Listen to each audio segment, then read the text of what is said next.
सतगुरु अकेला एक बतेरा क्यों है? सारे काम कर देगा वो? इस बात को समझाने के लिए मैंने कही कि जिस प्रकार से हम बाज़ार में जाते हैं और वहाँ किसी बड़े मॉल में चले जाएं तो हमें जगह जगह घूमने की ज़रूरत नहीं पड़ेगी, हमारी ज़रूरत का सारा सामान वहाँ से मिल जाएगा। कपड़ा वहाँ मिलेगा, जूता वहाँ मिलेगा, खाने की चीज़ वहाँ मिलेंगी, प्रयोग में आने वाली साबुन, तेल, तौलिया, जो भी चीज़ें हमें रोज़मर्रा के जीवन में चाहती हैं, एक ही बिल्डिंग में थोड़ा इधर उधर होने के बाद सब कुछ मिल जाता है। लेकिन अगर बाज़ार में उनको खोजने के लिए जाएंगे तो एक चीज़ यहाँ मिलेगी, दूसरी कहीं और मिलेगी, तीसरी कहीं और मिलेगी। जगह जगह घूमने के बाद भी हो सकता है कि उनको हम ना भी खोज पाएँ और काफ़ी चीज़ ना भी हमें मिले। लेकिन सतगुरु के बारे में ये कही कि हमारे जीवन में जो सबसे ज़्यादा काम आने वाली चीज़ है वो हमें सतगुरु के पास मिल जाएंगी, दुकान दुकान पे जाने की ज़रूरत नहीं। शांति वहाँ मिलती है, प्यार वहाँ मिलती है, भक्ति वहाँ मिलती है। जब भक्ति मिल जाए इंसान को तो उसकी सभी चीज़ों की पूर्ति हो जाती है। इस दुनिया में सारी चीज़ें मिल जाती है लेकिन शांति किसी को नहीं मिलती, मन का चैन किसी को नहीं है। पदार्थ सारे मिल जाएं लेकिन उसके बावजूद भी कोई ना कोई चीज़ की ज़रूरत रह जाती है। परंतु जिसके हिमाती सतगुरु हो जाते हैं, तुम्हारे दुख, चिंता, तकलीफ, पाप कर्मों को सबको हर लेते हैं, उनका तरीका बताते हैं कि किस प्रकार से आप उनको दूर कर सकते हो, परेशानी आपकी कैसे मिटेंगी, मन में शांति कैसे आएगी। और जब इंसान को संतोष आ जाता है तो सारी चीज़ें फिर उनको मिथ्या नजर आने लगती है, क्योंकि संसार की जितनी भी चीज़ें हैं उनकी तासीर शांति देने वाली नहीं है।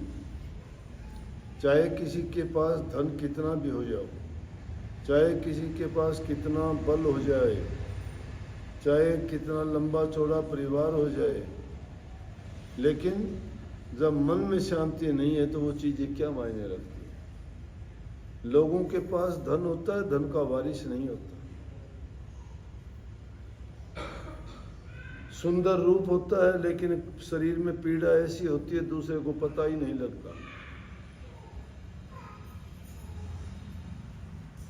बेटे पोते सब होते हैं लेकिन आपस में लड़ाई झगड़े उनके मुकते नहीं हैं, इंसान परेशान रहता है।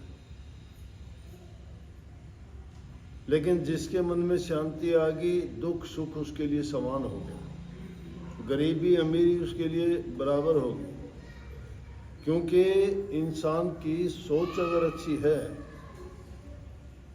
तो वो सब चीज़ों को अपनी समझ के अनुसार उनको अपने बुद्धि से सुलझा लेता है और उसको तकलीफ को तकलीफ नहीं मानता। और अगर ज़्यादा उसको खुशी मिल जाती है तो उसमें भी वो गाफिल नहीं होता, क्योंकि उसने एक आसरा सतगुरु का लिया है। सतगुरु उसको उपदेश करता है कि आदमी को समय के अनुसार चलना चाहिए, मालिक की भक्ति करके हम अपने मन पर काबू रखना चाहिए, क्योंकि ये मन ही है जो हमें शांति नहीं आने देता। कभी ये कुछ चाहता है, कभी कुछ चाहता है, और उस चीज़ को प्राप्त करने के लिए भागा दौड़ पूरी जिंदगी हमारी चली जाती है, लेकिन शांति नहीं मिलती। शांति किस चीज़ में है? नाम में। और जिसके पल्ले नाम है उसकी सारी सिद्ध है उसके। लेकिन आप कहोगे हमने तो सबने नाम ले रखा है, फिर भी शांति नहीं है। फिर भी आप रोजाना आते हो, कोई कोई शिकायत करता है, मुझे ये है, मुझे वो है, ये है। दुनिया में आए हो, दुनिया दुखों का घर है। जो भी यहाँ आया है, अब सूर्य का प्रकाश है तो रात भी आएगी, रात आती है तो उसके बाद सूर्य भी आता है, दिन निकलता है। बुरा वक्त भी इंसान पे आता है, चला जाता है, लेकिन अच्छा वक्त भी आता है, वो कब ठहरता है। सब दिन होतना एक समान, सब दिन एक समान नहीं होते। कामना सुख की करते हो तो सोचो कि दुख भी तैयार होगा, उसका परिणाम है हर कार्य का। काम जैसा करते हो उसका परिणाम वैसा ही मिलेगा।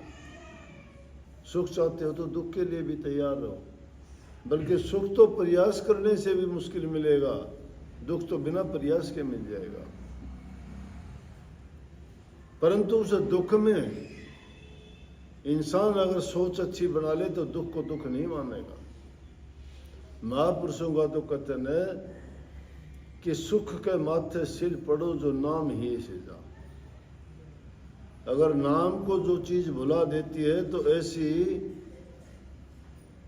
ऐसा सुख हमें नहीं चाहिए। उसके ऊपर तो सिर पर पत्थर लगो। बलिहारी व दुख की जो पल पल नाम रटा है, उसे दुख के बलिहार जाना चाहिए कि जो हमें पल पल में नाम की याद दिलाता रहता है। उस सुख का क्या करोगे? अगर प्रभु के नाम से दूर हो गए तो हमारे पल्ले है क्या? ये दुनियादारी के सामान, ये चीजें, ये वस्तुएं, ये धन, ये दौलत, ये रिश्ते, ये नाते सब टूट जाते हैं, कोई साथ नहीं देता। ये भवन, ये बिल्डिंग, ये कोई किसी के साथ नहीं जाती। पूरी जिंदगी कितना कमाते हो, क्या करते हो, कोई पाप कर्म करके कमाते हो, कोई झूठ बोल के कमाते हो, कोई भ्रष्टाचार से कमाते हो, क्या नतीजा मिलता है उसका? कोई साथ लेके गया क्या? जो भी आया यहाँ सब खाली हाथ मरता हुआ गया। सिकंदर बादशाह ने दुनिया में इतने युद्ध करे, इतने राजाओं को हराया, इतने लोग उसके युद्धों के कारण मारे गए। कहते हैं बहुत लंबे चौड़े खजाने भर लिए। अंत टाइम आया तो कहने लगा कि उसकी माँ कहीं दूर थी। मैं बोला मेरी माँ से मिलना चाहता हूँ, मैं आधा खजाना दे दूंगा। जितनी धन दौलत मैंने लूट के इकट्ठी की थी आधी दे दूंगा, कोई मेरी माँ से मिलवा दे, या मुझे थोड़ा समय और मिल जाए जिंदा रहने के लिए। सब ने इनकार कर दिया, नहीं जी सकता, एक पल भी फालतू नहीं जी सकता। बोला सारा दे दूंगा, बोला कुछ भी दे दो। जब उसके दिमाग में आई कि पूरी जिंदगी मैंने खोटे कर्म करके, पाप कर्म करके इंसानों को कितनी पीड़ा दी, कितना दर्द दिया, और मैंने जो पाप कमाया दुनिया से क्या लेके जा रहा हूँ। बोला एक काम तो कर दोगे आप लोग? कहने लगे बोलो। बोला मेरी इच्छा ये है कि जब मेरा जनाजा लेके जाओ तो मेरे दोनों हाथ जनाजे से बाहर निकाल देना, ताकि देखने वाले लोग कह दें कि जिस सिकंदर ने इतना धन लूटा था आज वो खाली आ जा रहा है। ये समझ जिसको आ जाती है वो इंसान खोटे कर्म करने से बच जाता है। अरे किसी की जमीन के टुकड़े के लिए झगड़ा करते हो, किसी के मकान की दीवार निकालने में झगड़ा करते हो, किसी की गली रोकने के लिए झगड़ा करते हो, किसी का 2 मिनट खेतों में पानी लगाने में झगड़ा करते हो, क्या मिलता है? वो दीवार, वो मकान, वो जमीन, वो पानी, वो सब चीजें जब यहाँ रहेंगी, किस लिए हमने वो पाप कमाया? 2 दिन जग में जीना है, इतने पे क्यों इतराते हो? मेरी काया मेरी माया शोर मचाते जाते हो। साथ नहीं हरि नाम लिया, गफलत में दिन रात कटे। अफसोस कि तुमने राम का नाम नहीं लिया, खाली दोनों हाथ से। जिसके पल्ले राम या नाम भक्ति नहीं है वो खाली हाथ जाता है। और यहाँ मूर्ख आदमी वही है, वो शोर ज़्यादा मचाते हैं जो प्रभु में अपनी आस्था नहीं रखते, जिनको ये